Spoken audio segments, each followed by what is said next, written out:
आज हम बात करेंगे हिसार लोकसभा सीट की। और हिसार लोकसभा सीट की अगर हम बात करें तो हिसार के अंदर रणजीत चौटाला को भारतीय जनता पार्टी ने अपना कैंडिडेट उतार दिया है।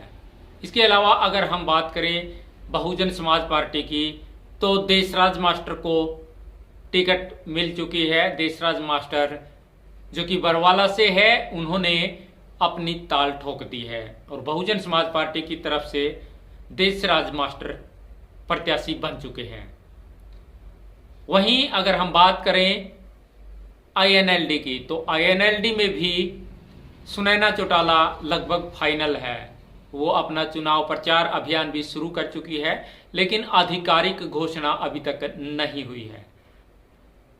वहीं अगर हम बात करें कांग्रेस की तो कांग्रेस की तरफ से अभी तक उथल पुथल चल रहा है।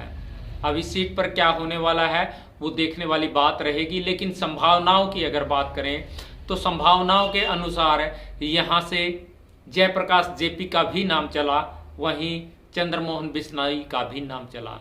इसके अलावा बृजेंद्र सिंह जो कि भारतीय जनता पार्टी को छोड़ करके कांग्रेस में शामिल हुए, उनका भी नाम चला है। लेकिन क्या कांग्रेस पार्टी उस व्यक्ति को टिकट देगी जो भारतीय जनता पार्टी छोड़ करके आया है, या फिर इसके अलावा जयप्रकाश जेपी जो कि अक्षेत्र में एक ऐसा नाम लोगों के मुंह से लगातार सुनते आए हैं कि ये इस सीट को निकाल सकता है, क्या वो कांग्रेस के प्रत्याशी हो सकते हैं या फिर कोई नया चेहरा। वहीं बृजेंद्र सिंह के अलावा अगर हम बात करें तो वीरेंद्र सिंह भी यहां से प्रत्याशी हो सकते हैं, क्योंकि भिवानी महेंद्रगढ़ से जो चर्चाएं थी कि श्रुति चौधरी की टिकट फाइनल हो चुकी है, तो अब कुछ चर्चाएं ऐसी भी है कि श्रुति चौधरी की टिकट कट चुकी है। ऐसे में उनकी जो माता है किरण चौधरी सोनिया गांधी से मिली है, और सोनिया गांधी से मिली है तो जरूर ये चर्चाएं चली होगी कि आप खुद मैदान में आ जाओ। अगर भिवानी महेंद्रगढ़ से किरण चौधरी मैदान में आती है तो फिर ये भी माना जा सकता है कि हिसार से भी वीरेंद्र सिंह चुनाव की ताल ठोक सकते हैं। हालांकि वो चाहते हैं कि उनके बेटे को ये टिकट दी जाए, लेकिन ये अभी भविष्य के गर्भ में है। हाँ, ये एक अलग बात है कि जो सूचनाएं मिल रही है उसमें बृजेंद्र सिंह का नाम लगभग तय माना जा रहा है।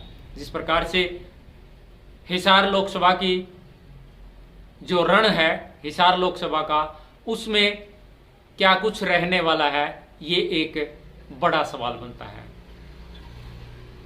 आप लोगों को क्या लगता है कि क्या बृजेंद्र सिंह यहां से चुनाव लड़ सकते हैं?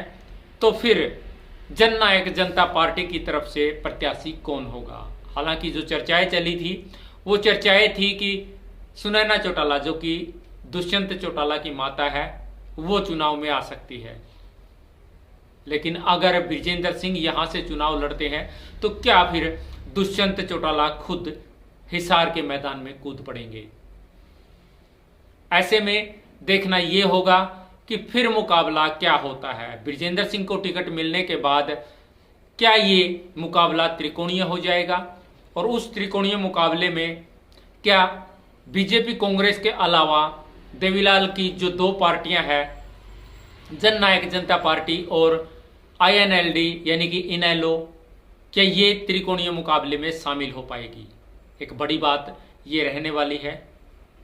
बृजेंद्र सिंह की टिकट लगभग तय क्यों मान रहे हैं? क्योंकि बृजेंद्र सिंह के पिताजी वीरेंद्र सिंह की कांग्रेस के अंदर एक अच्छी पैठ मानी जाती है। एक समय होता था जब वीरेंद्र सिंह को केंद्र में मंत्री बनाया जाना था और लगभग तय हो चुका था, लेकिन कुछ घटक ऐसे घटे कि जिसके कारण उनकी वो सीट जाती रही। उनकी वो मंत्री बनने की सारी ख्वाहिशें अर्ध में लटक गई थी।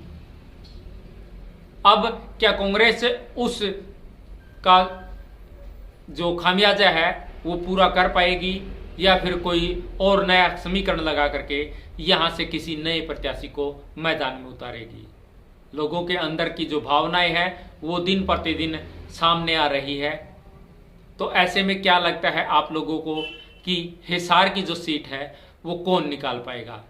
क्या इस सीट को भारतीय जनता पार्टी निकाल पाएगी या कांग्रेस, आईएनएलडी या फिर जननायक जनता पार्टी और या फिर बहुजन समाज पार्टी कहीं अपना कोई खेल दिखा पाएगी? एक बड़े सवाल के साथ आप लोग इस सवाल का कमेंट के माध्यम से अपना जवाब दे सकते हैं। यहाँ जो त्रिकोणीय मुकाबला होगा तो उस मुकाबले में मुख्य जो पार्टी होगी वो कौन सी हो सकती है? कमेंट में अपनी राय आप जरूर दीजिएगा। दीजिए इजाज़त। धन्यवाद।